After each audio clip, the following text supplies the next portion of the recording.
Welcome to shops of blessing. దేవుని కృపలో భద్రపరచబడి నూతన దినములో ప్రవేశించాం. ఈనాటి దేవుని వాగ్దానం, నీవు నమ్మిన ఎడల దేవుని మహిమను చూతువు. If you believe you will see the glory of God. యోహాను సువార్త 11వ అధ్యాయం 40వ వచనం. Praise God. ఈ నూతన దినములు దేవుడు మీ కొరకు సిద్ధపరిచిన ప్రతి దీవెన ఆకాశపు వాకిళ్ళు విప్పి మీ మీద కుమ్మరించునుగాక.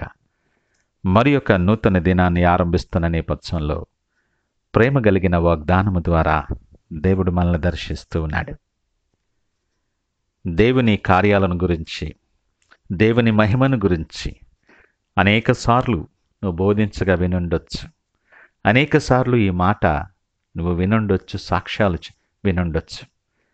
దేవుని మహిమ కార్యాలు నా జీవితంలో కూడా జరిగితే బాగుండు అన్న ఆలోచన కూడా ఉండుండొచ్చు. ఉదయకాల సమయం దేవుని మహిమ చూసిన అనుభవాలు, మహిమ కార్యాలు అనుభవించినటువంటి నేపథ్యాలు నీ మార్గంలో, నీ జీవితంలో ఉన్నాయా? దేవుడు నీతో మాట్లాడుతున్నాడు. నీ మార్గంలో, నీ బ్రతుకులో, నీ కుటుంబములో, నీ ఉద్యోగములో, నీ వ్యాపారములో, నీ బిడ్డల జీవితాలలో, నీ పని స్థలాలలో, ప్రతి పరిస్థితిలో దేవుని మహిమను చూడాలని ఆశపడుతున్నావా? దేవుడు తన మహిమను ప్రకాశించటానికి ఇష్టపడుతూ ఉన్నాడు. దేవుడు ఎవరిని త్రోసివేసేవాడు కాదు. నీకు కలిగిన బాధలకు, ఇబ్బందులకు, వీటన్నిటికీ కారణం దేవుడని అనుకోకు. హృదయపూర్వకముగా విచారము కానీ, బాధ కానీ కలుగు చేసే దేవుడు కాదు ఆయన. లేఖనం అంటుంది, ఆయన నిన్ను నడిపించే దేవుడు, చేయి పట్టి మార్గములో నడిపించే దేవుడు. కానీ ఆ చేయిని వదిలేసి మనకు మనమే ఈ బాధ కలుగు చేసుకున్నామని లేఖనం అంటుంది. బాధ కలిగినప్పుడల్లా దేవుని నిందించటం, బాధ కలిగినప్పుడల్లా దేవా నాకే ఎందుకు అని ప్రశ్నించటం అలవాటైన బ్రతుకులు మనవి. కారణం ఏంటో తెలుసా? ఈ మాట కఠినమే, కానీ మనం అర్థం చేసుకోవాలి. నీకు కష్టం వచ్చినప్పుడు, ఏదైనా అవసరం వచ్చినప్పుడు, ఏదైనా ప్రాముఖ్యమైన విషయాన్ని నువ్వు ఆరంభించాల్సి వచ్చినప్పుడు దేవుని తలుచుకుంటావు. అప్పుడు దేవుని దగ్గరికి వస్తాం. ఒక మాటలో చెప్పాలంటే నీ అవసరాలకి దేవుణ్ణి వాడుకుంటున్నావు. నువ్వు దేవుణ్ణి వాడుకోకూడదు. ఆయన వాడుకునే పదార్థం కానీ, వ్యక్తి కానీ కాదు.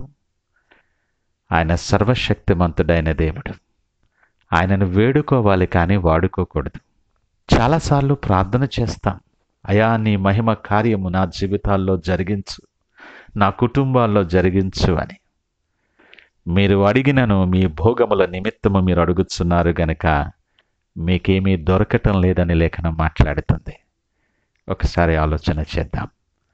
దేవుని సన్నిధికి వచ్చేటటువంటి మనం, దేవుని సన్నిధిలో ప్రార్థించేటటువంటి మనం, దేవుని వైపు చూసేటటువంటి మనం కేవలం మన అవసరాలు మాత్రమే వస్తున్నావేమో, కేవలం ప్రార్థన చేయించుకుంటే బాగుంటుందేమోలే, మంచిదేమోలే అన్న ఆలోచనతో ప్రార్థన చేస్తున్నావా?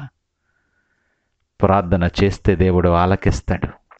నా ప్రార్థన చెవియొగ్గుతాడు.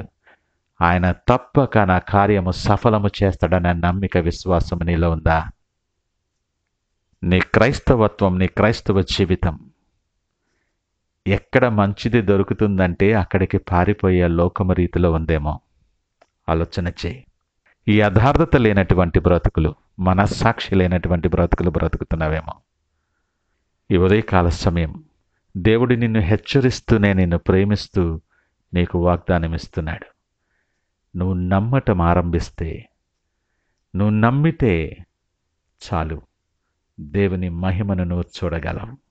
మనకు మన శక్తి మీద నమ్మకం, మనకున్నటువంటి జ్ఞానము మీద ఎంతో నమ్మకం, మన చుట్టూ ఉన్న వారితోటి మనం సంపాదించుకున్న ఆస్తి అంతస్తుల మీద ఎంతో నమ్మకం. నాకేంటిలే, నాకు ఎదురు ఎవరులే అన్నటువంటి అధీమ అహం మనలో ఒక విధమైన నమ్మకాన్ని, గర్వాన్ని పెంచుతుంది.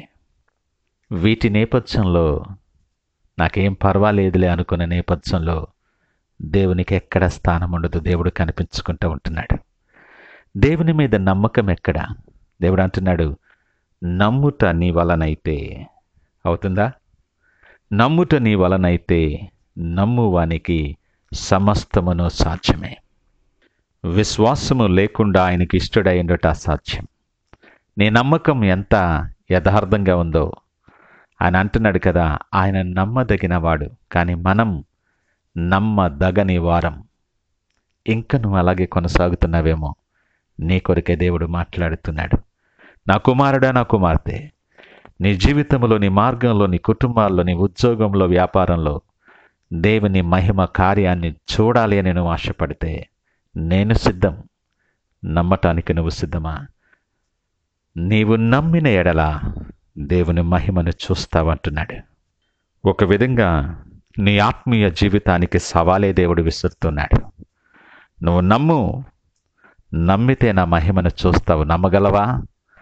ఆవగిందంత విశ్వాసం ఉంటే చాలు. నాకు వేరుగా ఉండి నువ్వేమి చేయలేవన్న సత్యాన్ని నువ్వు గ్రహించు అని దేవుడు ఉదయకాలాన్ని జ్ఞాపకం చేస్తున్నాడు.